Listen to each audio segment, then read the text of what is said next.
আর বৃদ্ধের দেওয়া তেলটা ও রোজ ব্যবহার করত। যেদিন ব্যবহার করতে ভুলে যেত সেদিন কেউ যেন তার কানের কাছে ফিসফিস করে মনে করিয়ে দিত তাকে।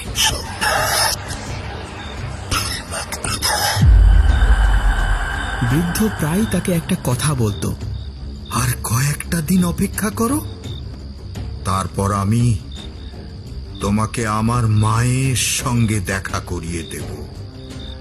দেখবে কত শান্তি পাবে।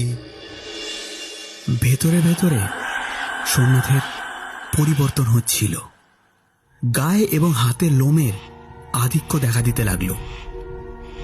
হাতে পায়ে নখগুলো একটু অস্বাভাবিক বড় হয়ে যেতে লাগলো। একদিন অন্যমনস্ক হয়ে খাবার খাচ্ছিল সোমনাথ। হঠাৎ তার জিভটা কেটে গেল। আয়নার সামনে গিয়ে দাঁড়ালো সোমনাথ এবং দেখল দুপাশের ক্যানাইন দাঁত দুটো স্বাভাবিকের তুলনায় বেশ বড় ও সুচালো হয়ে গেছে। ক্রমে মাংস খাওয়ার ইচ্ছে প্রবল হয়ে উঠল সোমনাথের। বাজার থেকে মাংস কিনে এনে বেশ খানিকটা কাঁচা মাংস খেয়ে ফেলত সোমনাথ। সবসময় সোমনাথের মনে হতো কেউ যেন আড়াল থেকে তার উপর নজর রাখছে। একটা অজানা ভয় বা ঘোরের মধ্যে সে দিন কাটাচ্ছিল। বেশিরভাগ সময়টাই সে বুড়ো বাবার কাছে কাটাতে লাগল। এমন ভাবে প্রায় 15 দিন কেটে গেল। সোমনাথের একমাত্র প্রিয় বন্ধু নিরঞ্জন একদিন সোমনাথের বাড়িতে এলো। চল সোমনাথ, আজ কোথাও ঘুরতে যাই। না রে ভাই, কোথাও যাওয়া যাবে না, আমাকে বুড়ো বাবার কাছে যেতে হবে। তুই অনেক পাল্টে গেছিস সোমনাথ। কি পাগলের মতো উদ্ভ্রান্ত চেহারা হয়েছে তোর। যেদিন থেকে ওই বুড়ো বাবার কাছে যেতে শুরু করেছিস সেদিন থেকেই তোর পরিবর্তন হয়েছে। আমার মনে হয় কি জানিস, ওই বুড়ো বাবা কোনো মন্ত্রের দ্বারা বশ করে ক্ষতি করছে তোর। খবরদার নিরঞ্জন, বুড়ো বাবা খুব ভালো মানুষ, আমাকে স্নেহ করেন। তার সম্বন্ধে একটা উল্টো পাল্টা কথা আমি সহ্য করব না। বন্ধু বন্ধুর মতো থাকবি, গার্জেন হতে যাস না। নিরঞ্জন হতভম্ব হয়ে গেল সোমনাথের এই আচরণে। স্পষ্টভাবে বুঝল নিশ্চয়ই কোনো গূঢ় রহস্য আছে এর পেছনে। সে কোনো ভালো তান্ত্রিকের কাছে যাওয়ার পরিকল্পনা করল।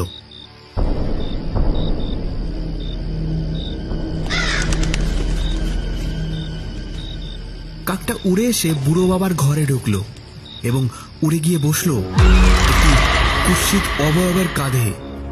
অবয়বটা একটা চুলের গন্ধ শুকছিল। অবয়বের ঠিক বিপরীতে বসে আছে সেই বুড়ো বাবা। বুড়ো বাবার একই রূপ। এতদিন বুড়ো বাবাকে যেমন লাগছিল আজ যেন ঠিক তার বিপরীত রকম লাগছে। বেশ ভয়ঙ্কর, চোখ দুটো লাল, একটা অজানা গাম্ভীর্য এবং বিস্ময় লুকিয়ে আছে তার মুখমণ্ডলে। কাকটা অবয়বের কানের পাশে এসে কাকা করে ডাকলো, স্নান করেছে কিন্তু মাখেনি।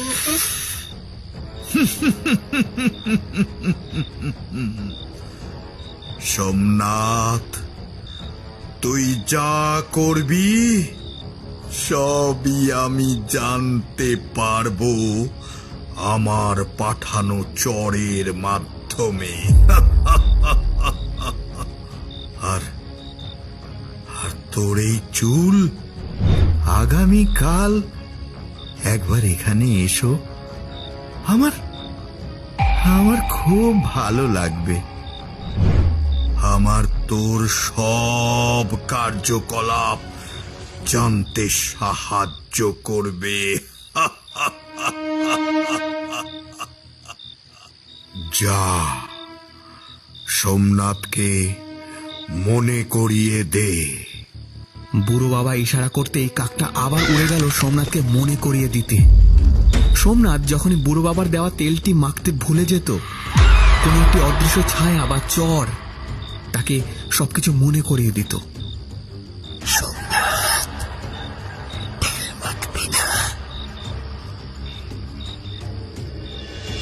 আরো 5 দিন কেটে গেল এবং এই 5 দিনে বৃদ্ধ সোমনাথের খুব যত্ন আত্তি করতে লাগলো। নিরঞ্জন কোনো এক অজ্ঞাত কারণে এই কয়েকদিন খুব অসুস্থ হয়ে পড়েছিল। কোনো ওষুধে কোনো কাজ হচ্ছিল না।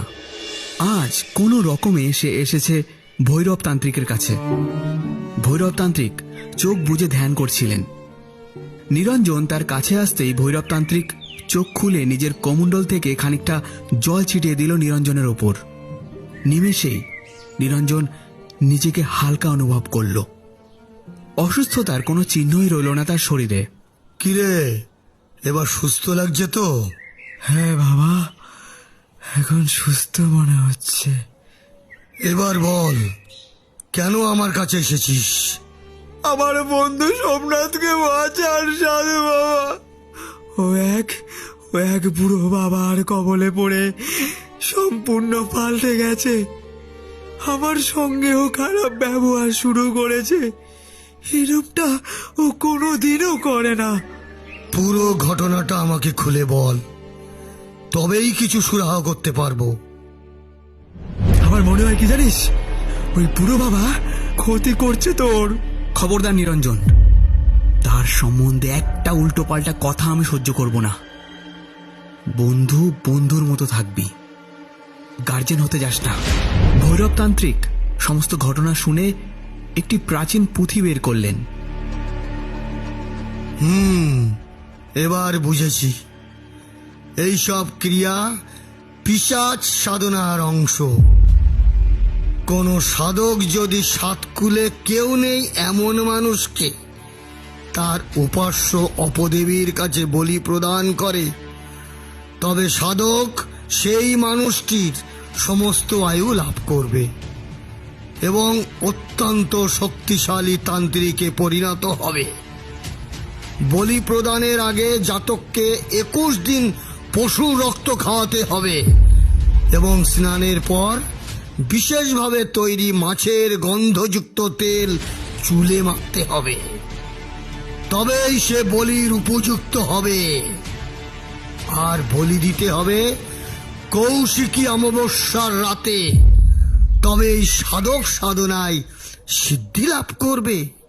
দুর্ঘটনার দিন থেকে তো আজকে পর্যন্ত 21 দিন হচ্ছে, আর আজকেই তো কৌশিকী অমাবস্যা।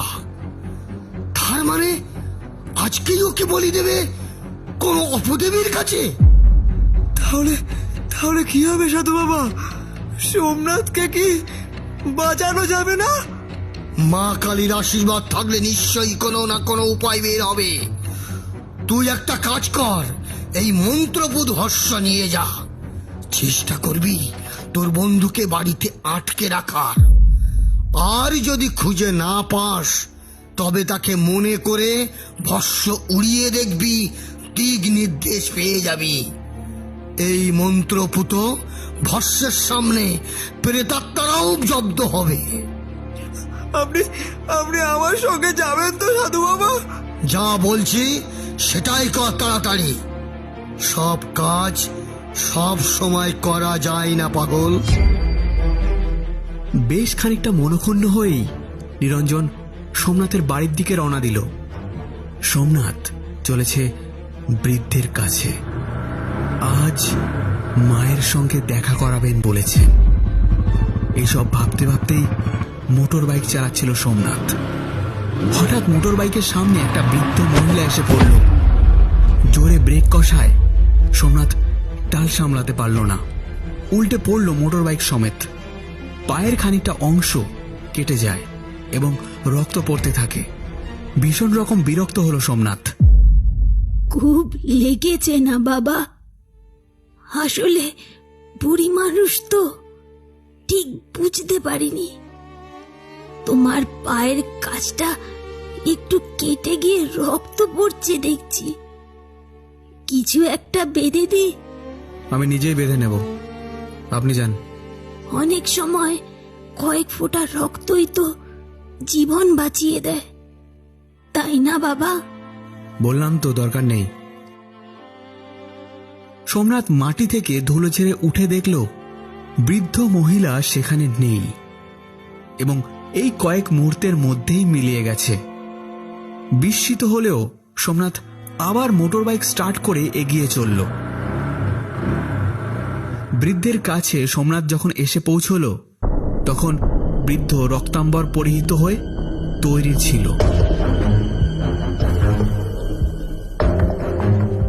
কুঁজো থেকে কিছুটা পানীয় খেতে দিল সোমনাথকে। পানীয়টি খাওয়ার পরেই সোমনাথের বাহ্যজ্ঞান লোপ পেল। সোমনাথ বৃদ্ধের আজ্ঞাবহ দাসে পরিণত হল।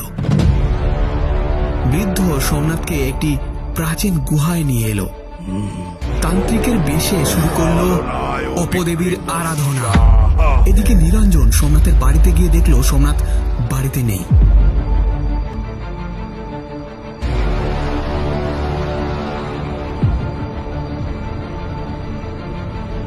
কৌশিকী অমাবস্যার রাত, এমন সুযোগ বছরে একবারই আসে। গুহার মধ্যে উপাসনারত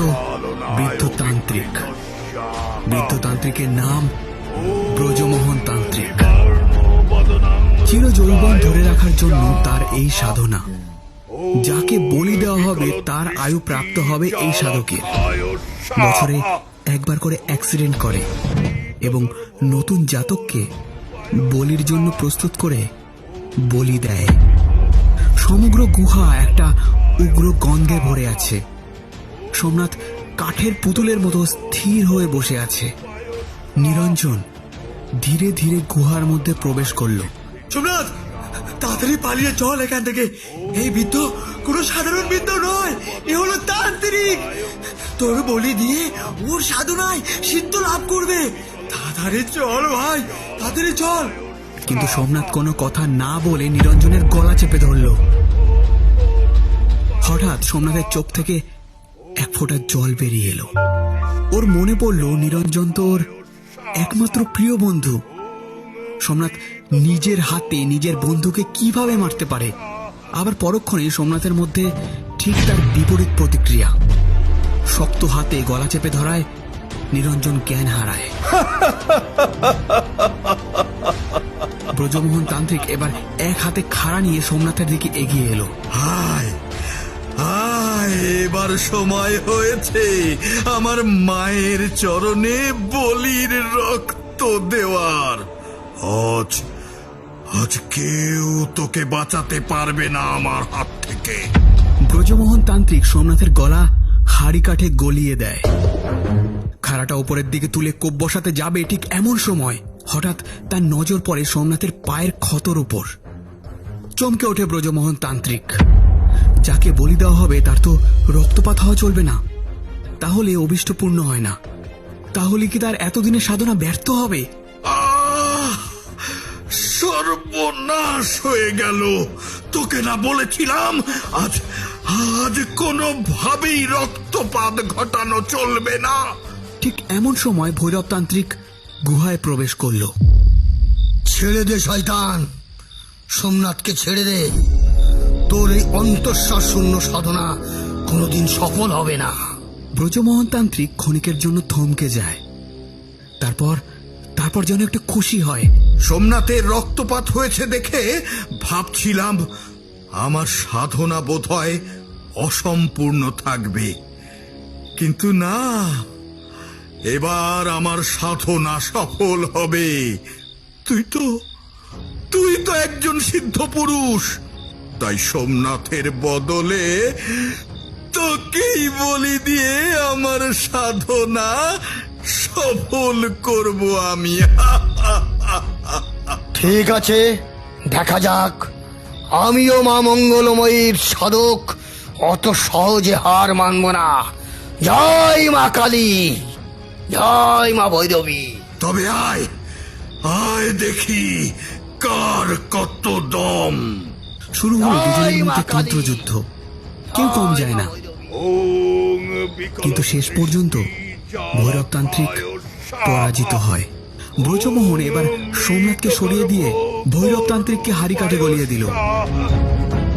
মাগো, কৃপা কর মা, কৃপা কর। জয় মা। ভৈরবতান্ত্রিককে বলি দিতে যাবে, ঠিক এমন সময় একটা তীব্র আলোর জ্যোতি চোখ ধাঁধিয়ে দিল।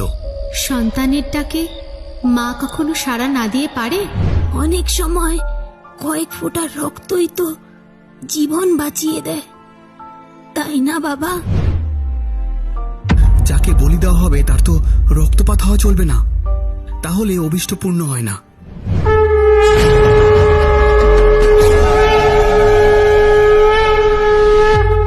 মা, মা, কৃপা করো মা। তোর পাপের ঘোড়া পূর্ণ হয়েছে শয়তান। এতদিন ধরে যে বিরল অশুভ শক্তির সাধনা করলাম, সবই কি বিফলে যাবে মা? তুই কি আমায় রক্ষা করবি না? আজ শুভ শক্তির কাছে আমায় হেরে যেতে হবে মা। আমার হাত থেকে তোর ওই মা, মানে তোর ওই অপদেবীও তোকে বাঁচাতে আসবে না। জয় মা মঙ্গলময়ী কালী, সকলের মঙ্গল করো মা, মঙ্গল করো মা।